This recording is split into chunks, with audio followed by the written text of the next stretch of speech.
We all carry a familiar picture of the Garden of Eden in our minds. A lush garden, a shiny red apple, and a talking snake. It's a really recognizable, almost cozy scene, but when ancient Israelites heard the story, they were visualizing something a lot more intense. As we covered in the last episode, Adam and Eve were living in a perfect oasis, acting as God's physical representatives, with only one rule holding it all together: not to eat from the tree of the knowledge of good and evil. Right at this moment of total peace, the text introduces a serpent. To the ancient audience, this character functioned as a master of deceit. He sees the mandate humanity was given to rule the earth, and he decides to hijack it.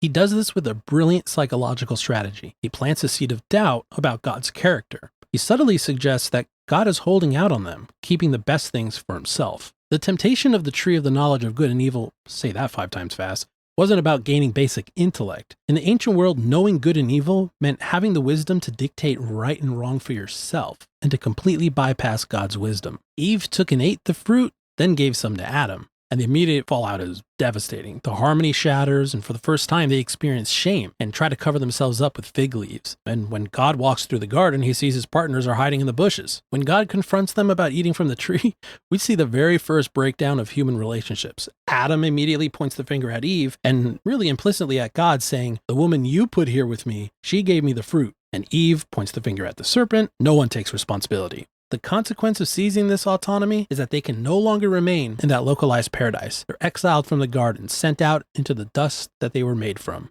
And the tragedy bleeds right into the next generation.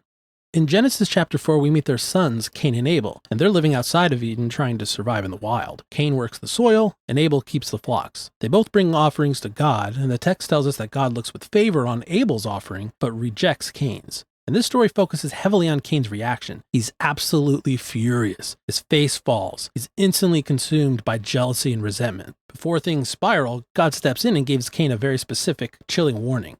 He tells Cain that sin is lurking at your door. And this is a direct echo of what just happened in the garden, where his parents faced and gave into the temptation of sin. And now Cain is being forced to face his own version of that exact same threat. God's telling him that this temptation's waiting just outside the door of his heart, which is giving him a chance to face down the temptation his parents let win. God says to Cain, "It desires to have you, but you must rule over it." But unfortunately, Cain gives in. He invites his brother Abel out into the field and murders him in cold blood. When God comes looking for Abel, Cain responds with total callousness, saying, "I don't know. Am I my brother's keeper?" Because of this, Cain finds himself forced into a second exile, pushed even further out into the wilderness. Interestingly, God places a mark on Cain, and people often think of the mark of Cain as a terrible curse, but the text actually presents it as a mark of protection, ensuring that no one will take revenge and kill him. Even in the middle of judgment, God's still preserving human life. We watch this beautiful, ordered paradise unravel incredibly fast. The moment humanity abandons their calling to trust God's wisdom, the breakdown's immediate and brutal. We go from cosmic harmony in a garden to a brother murdering his own sibling in a dusty field, all in the span of a single generation.